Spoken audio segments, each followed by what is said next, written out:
Jina la Bwana libarikiwe. Na kusalimu katika jina la Yesu Kristo.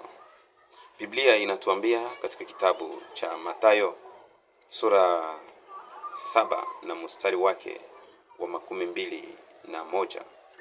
Si kila mtu aitaye Bwana ndiye atakayeuona ufalme wa mbinguni, bali ni wale wanaomtii Mungu ndio watakaouona ufalme wa mbinguni.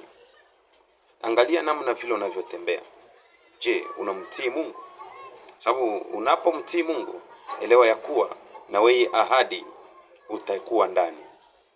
Kama usipomtii Mungu, elewa ya kuwa kumuona Mungu iko vigumu. Na Mungu hana sheria mingi. Sheria yake ni kusema tu ujitenge na dhambi. Na hata Biblia inasema ufalme wa mbinguni unapatikana kwa nguvu toka wakati ule wa Yohana Mbatizaji.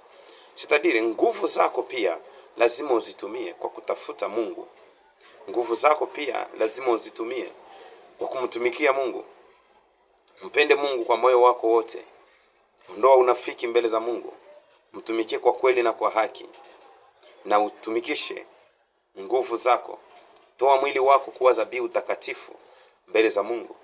Na hii ndiyo sadaka ambayo inakubalika. Ni mara ngapi unapangiwa kufanya huduma? Ni mara ngapi ambapo Mungu anakuita aseme na wewe? Ni mara ngapi ambapo unakimbia Mungu? Ni mara ngapi ambapo unakataa kuacha dhambi? Ni mara ngapi ambapo unajisogezea maovu iwe ndani ya kifua chako? Elewa ya kuwa ufalme wa mbinguni unapatikana kwa nguvu.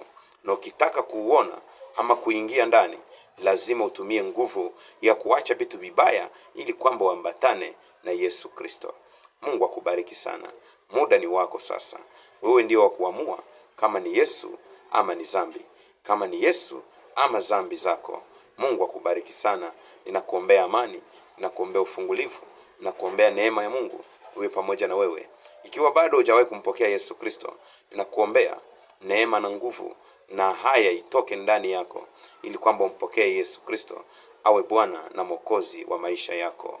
Kwa jina la Yesu Kristo. Amen.